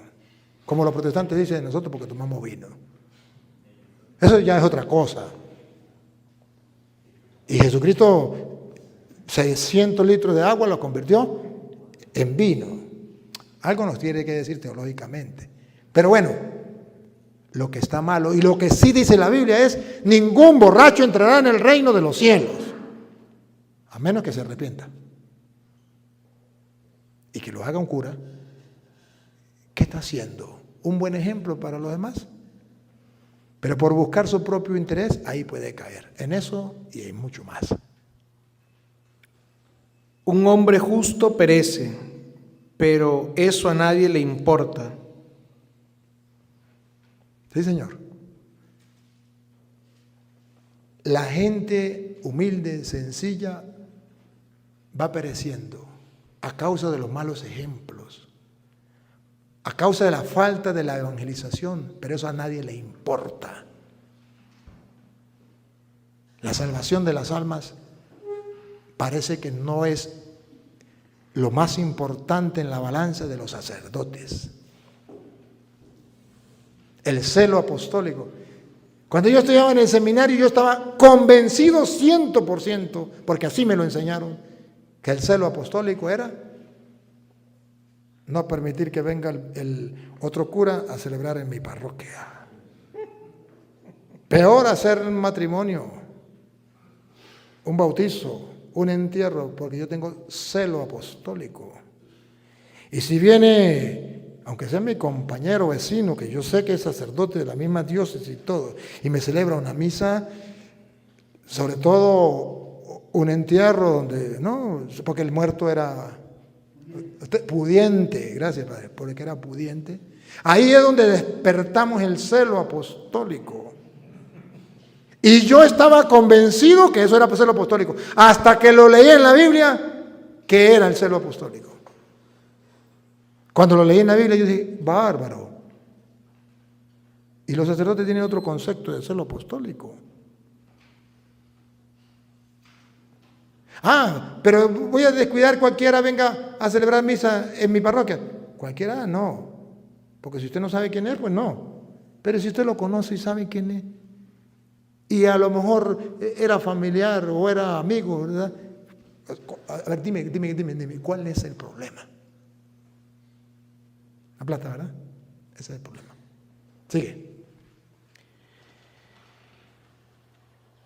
Hombres de bien desaparecen y nadie parece percatarse. Los hombres de fe, los hombres de bien, a causa de que no hay quien les predique la palabra, a causa de los perros mudos, incapaces de ladrar, van desapareciendo y perecen. ¿Y a nadie le cómo es? Y nadie parece percatarse. Y nadie parece percatarse. Se están metiendo a evangélicos y ningún cura dice, metí a evangélico. ¿Cuál es el problema? ¿Cuál es el problema? Es lo mismo Dios, la misma Biblia. Nadie parece percatarse. Eso es normal. No hay el interés que debería existir.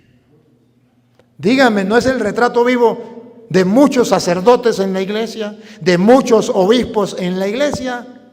Que sí, hermanos, es el retrato vivo. ¿Queremos tapar el sol con un dedo? No podemos. Y si hemos venido a reflexionar, tenemos que reflexionar a la luz de la palabra. Seguimos entonces, 2 Corintios 4. Hemos renunciado al silencio vergonzoso.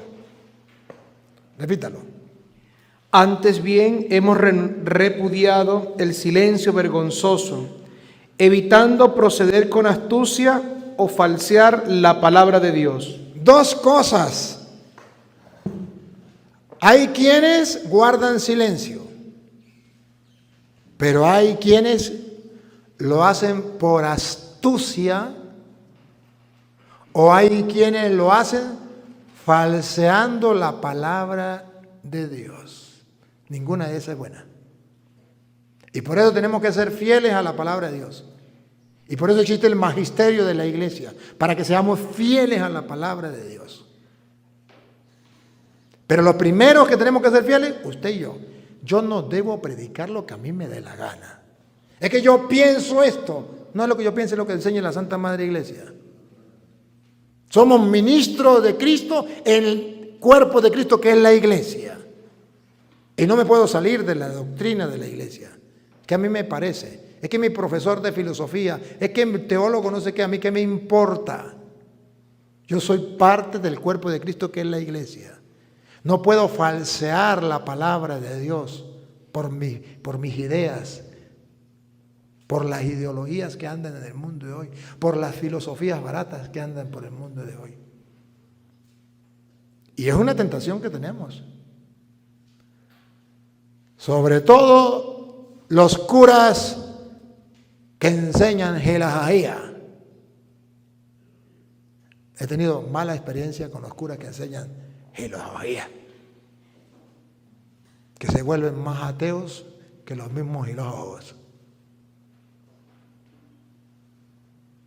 Sigue.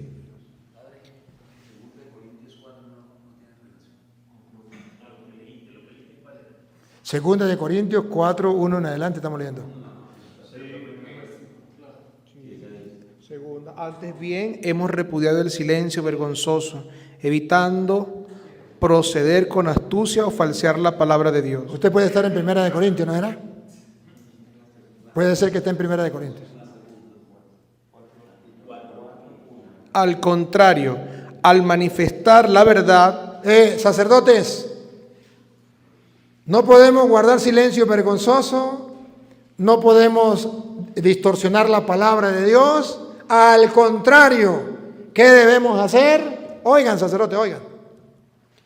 al contrario, al manifestar la verdad no se guarda en un cajón, se debe manifestar, hacerla pública, darla a conocer. ¿Y qué está pasando con los sacerdotes Y los obispos que no dan a conocer la verdad. ¿Por miedo a qué? Ante la situación que tenemos de las sectas que están destruyendo la fe de la gente, muchos obispos y sacerdotes han tomado la decisión de no decir la verdad para no herir sentimientos. Porque hay que ser tolerantes y hay que tener caridad. Tolerantes es tolerar a pesar de. No es callar, es tolerar a pesar de. Yo con los protestantes soy tolerante. Allá en el refugio atendemos casi todos los días 200 personas. Y de esas 200, 150 son protestantes. ¿Cómo los trato? Con el mismo amor. Y los tolero. Pero si alguien quiere conocer la verdad, se la digo. Pero eso es falta de amor. El amor verdadero es que tiene aquel que tiene como condimento la verdad. Si le falta la verdad como condimento, no es amor verdadero, es amor falso. Porque Cristo se declaró: yo soy la verdad. Y Dios quiere que todos los hombres se salven y lleguen al conocimiento de la verdad. Y no podemos callar, guardar silencio, sino al contrario. ¿Otra vez? ¿Al contrario? Al contrario, al manifestar la verdad. No es que yo tenga la verdad y me la guardo. Yo tengo que dar a conocer la verdad. El sacerdote eso no se está haciendo. Al manifestar la verdad, nos recomendamos a toda conciencia humana delante de Dios. Listo, me importa lo que Dios piense de mí. Y así toda conciencia humana se da cuenta que estoy trabajando por Dios. Eso es lo que Dios me pide como sacerdote, decir la verdad. Sigue. Y si todavía se piensa que nuestro evangelio está velado, y si todavía, a pesar de que digo la verdad, predico la verdad, y todavía se piensa que el evangelio está velado, todavía hay un velo, todavía no está claro, lo está para los que se pierden. Está para los que se pierden. Pero yo no me he guardado nada por miedo o por pena o para no herir sentimientos. No me he guardado la verdad. La he expuesto. Sigue. Para los incrédulos. Para los incrédulos. Si está velado el evangelio para los incrédulos. Siga. El Dios de este mundo cegó a estos su entendimiento. El diablo le cegó a la gente el entendimiento para impedir que vean el resplandor del glorioso evangelio de Cristo. Así está ciega la gente. Y por eso ustedes y yo no podemos guardar silencio vergonzoso, porque la gente seguirá sometida al diablo que les tiene embotada la mente para que no vean el resplandor del evangelio. ¿Y cuál es el trabajo de nosotros? Ustedes son la luz del mundo, dice Jesucristo. Y una luz no se guarda debajo de una mesa. Se pone para que la gente vea la claridad.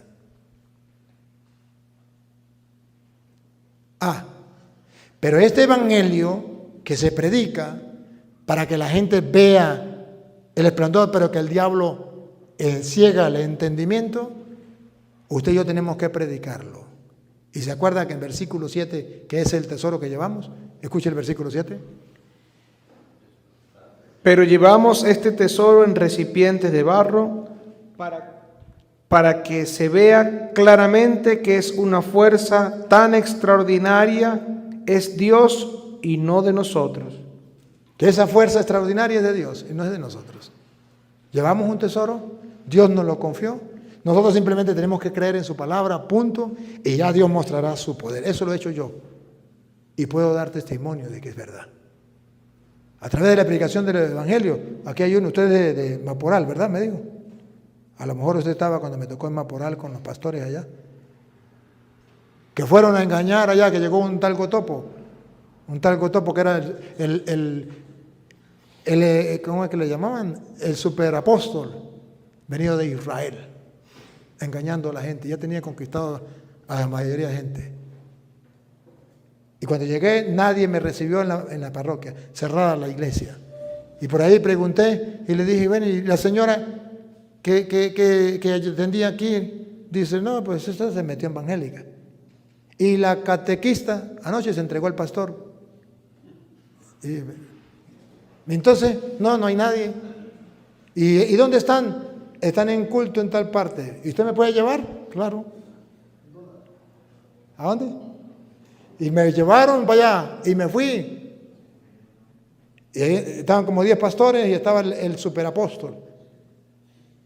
Entonces comenzó a predicarme y como yo tengo una cara de bobo bien administrada, le puse la carita de bobo. Y cuando terminó le dije, bueno, ahora me toca usted escucharme a mí, yo le predico a usted. Pero vamos a la tarima. Dijo, no, la tarima no.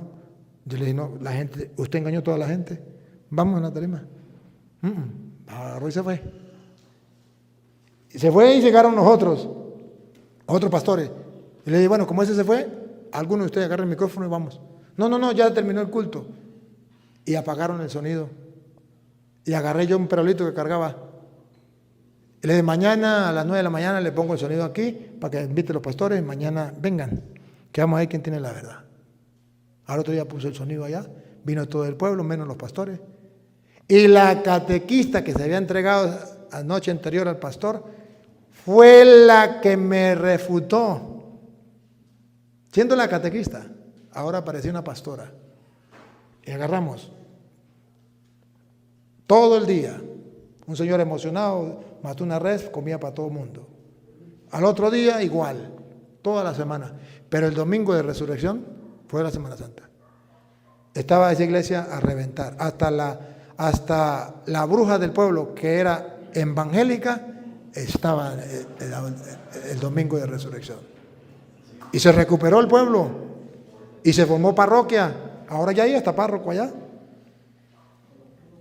Oye, no podemos callar. Es un tesoro. Y termino con el versículo. Estamos en el versículo 7, versículo 13. 13 en adelante. Está escrito, creí, por eso hablé.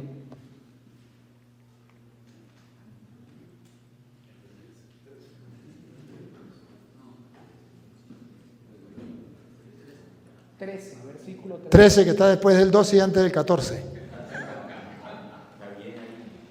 Otra vez. Está escrito, creí, por eso hablé. ¿Qué es lo que no comprenden? Otra vez. Está escrito. Está escrito. Creí, por eso hablé.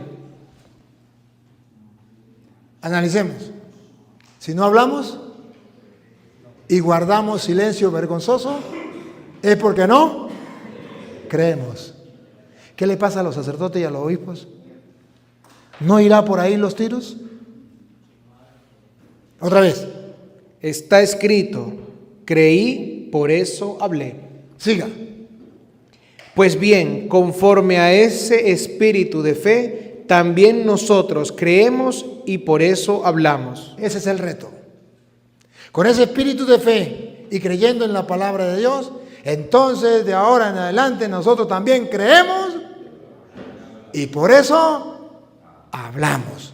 Y es un tesoro que está en vasija de barro, pero que tenemos que darlo a conocer a los demás. Si no lo hacemos, hemos perdido el tiempo. Hagámoslo con alegría, con amor. No, todavía me falta. Usted me tocó antes la campana, ¿no? Hasta las 2:30. Todavía me falta un pedacito. Miren el versículo,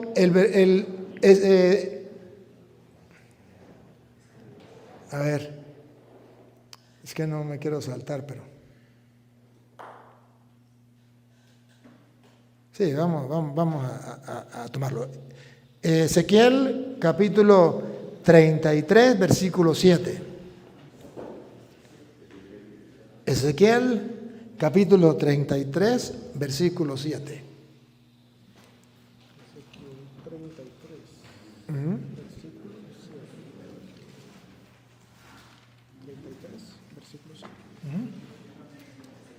33:7. A ti también, hijo de hombre, te he hecho yo centinela de la casa de Israel. Sacerdote, obispo, hijo de hombre, a ti te he puesto como centinela del pueblo de Israel, del pueblo de Dios. Dios mismo te eligió como sacerdote, lo sabes. Dios mismo te envió y te consagró, lo sabes. Pues escuche lo que dice el Señor. Cuando oigas una palabra de mi boca,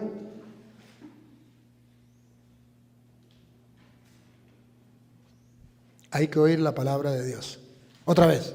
cuando oigas una palabra de mi boca, Hay que oír la palabra de Dios.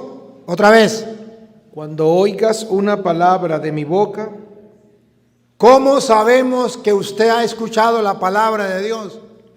Que se le note. Vamos a ver.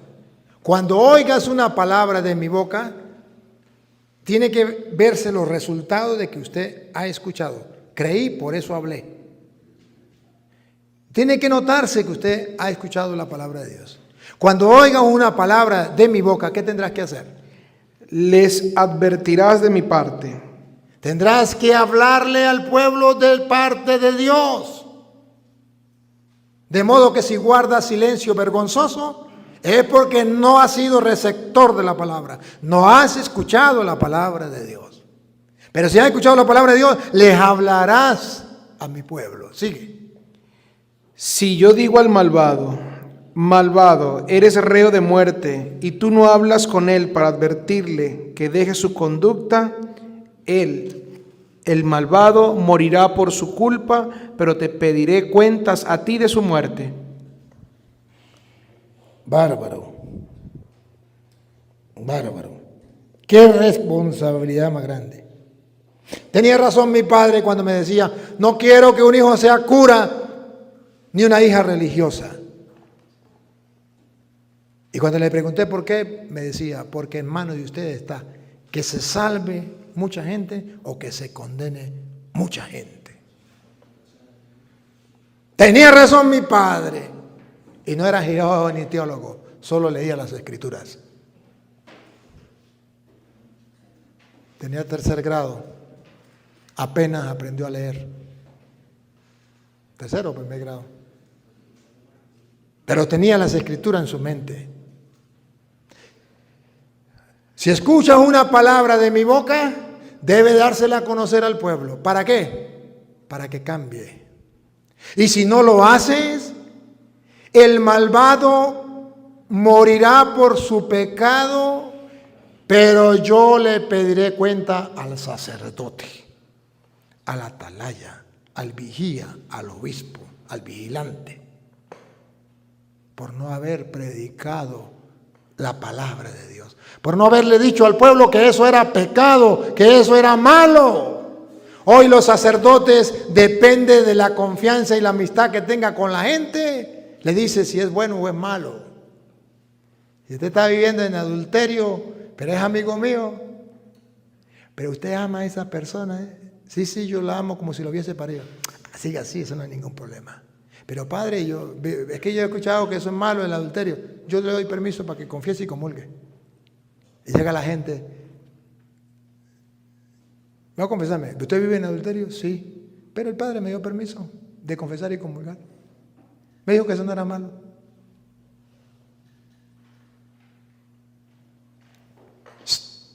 En Estados Unidos ha llegado la gente. Pareja, muchachas. Parejas, viven juntas. Padre, vengo a confesarme con mi pareja. ¿Sí? ¿Y eso? ¿Son parejas los dos? Sí.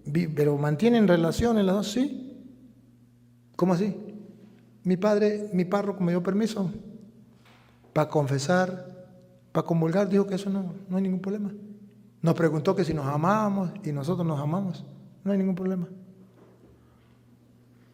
Si yo digo una palabra de mi boca, Ustedes la escuchan y no se la dice el pueblo. Y el pueblo muere por causa de eso, de no conocer la palabra. El malvado morirá. ¿Pero qué? Pediré cuentas a ti de su muerte. ¿Pero qué? Pediré cuentas a ti de su muerte. Sacerdote y obispo, oigan, ¿pero qué? Pediré cuentas a ti de su muerte. ¿Cuántas personas están viviendo en pecado por culpa del sacerdote? ¿Cuántos están viviendo ahora rejuntados y nunca se piensan casar? Por culpa del sacerdote. ¿Cuántos odian a otra persona y el sacerdote le dice, no, eso no es malo? ¿Qué responsabilidad?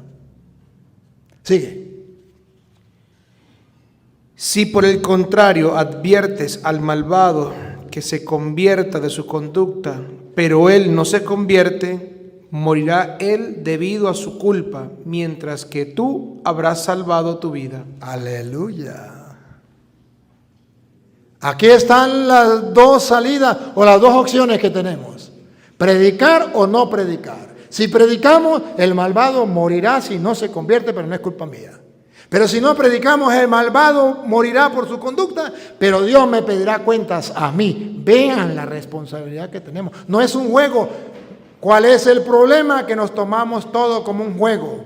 ¿Se acuerdan de que hablábamos hace rato? Nos tomamos todo como un juego. No es un juego. Por algo Dios nos confió este ministerio. ¿No lo confió? No nos pertenece. En su gran misericordia, Él nos lo dio. ¿Tenemos que responder? Sí. Es el celo apostólico, la salvación de las almas. En eso consiste. Para eso Dios nos ha dejado a nosotros la fe. Y el objetivo de la fe es precisamente la salvación de las almas. Creo que está en primera de Pedro, creo que es 1:9. A ver si es ahí. Creo que está ahí. Me parece, si no está ahí se la quedo debiendo. Alcanzando así la meta de vuestra fe, la salvación de las almas. ¿Cuál es la meta de nuestra fe? Alcanzando así la salvación de las almas. No, me leyó mal. Lea. Alcanzando así la meta de vuestra fe. Así sí es. Alcanzando así la meta de nuestra fe. ¿Y cuál es la meta de nuestra fe? La salvación de las almas. Sacerdotes, si perdemos de vista cuál es la meta final de nuestra fe, la salvación de las almas, no tenemos celo apostólico. Hemos perdido el tiempo. ¿Para qué nos mandó Dios? Para ser instrumentos de salvación, para salvar almas. ¿Por qué le llama cura? Porque está curando las almas. La salvación de las almas. Y miren, hermanos, estamos pero tan lejos de esta realidad que en la pandemia, ¿a qué se dedicaron los obispos y los curas? A salvar cuerpos. ¿O no? ¿Y las almas? Yo no voy a confesar a un enfermo eso para que yo continúe. Yo no, tengo que cuidar mi cuerpo, tengo que cuidar mi salud, tengo que cuidar la salud de los demás. Y el alma que se muera sin confesión. Un sacerdote, llegó la gente y le dijo, padre, mi mamá se está muriendo de COVID. Tiene 20 años sin confesarse, necesita urgente que lo confese. Que se vaya para el infierno. Pero mi obispo me dio la orden de que no podía confesar a nadie porque yo tengo que cuidar la salud de la gente y no contagiar a nadie. Para eso se ordenó sacerdote, para salvar cuerpos. Que no. El objetivo de la fe es salvar almas. ¿Y dónde quedó ese objetivo de los curas y los obispos en la pandemia? A la basura. Claro, ustedes no, los que no vinieron. Y díganme qué mentiras. ¿Estamos convencidos?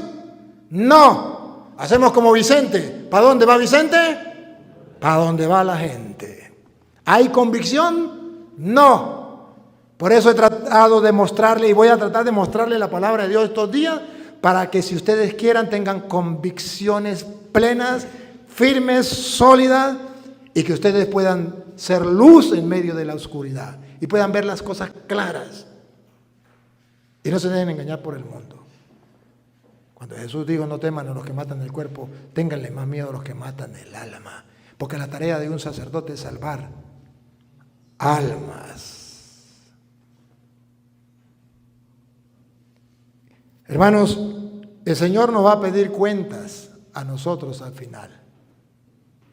Somos ministros de Dios, somos siervos del Señor y tenemos que ver si lo estoy haciendo bien o lo estoy haciendo mal. Ese es el objetivo de este retiro, tratar de ver qué estoy haciendo. Yo trato simplemente de mostrarle lo que las Sagradas Escrituras dice. San Juan capítulo 8, versículo 31 en adelante. San Juan capítulo 8, versículo 31 en adelante, dice Jesucristo nuestro Señor, cómo ustedes y yo podemos mantenernos en medio del mundo siendo verdaderos discípulos de Cristo.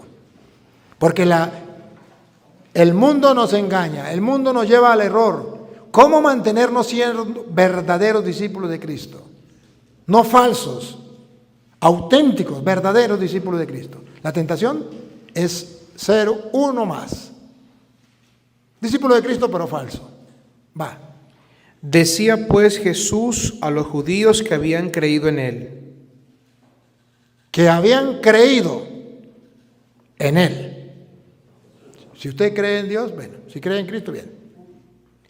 Si os mantenéis en mi palabra. Oigan, sacerdotes. Condición. Si os mantenéis en mi palabra, seréis verdaderamente mis discípulos. Que en castellano significa que si no nos mantenemos en su palabra, somos discípulos falsos.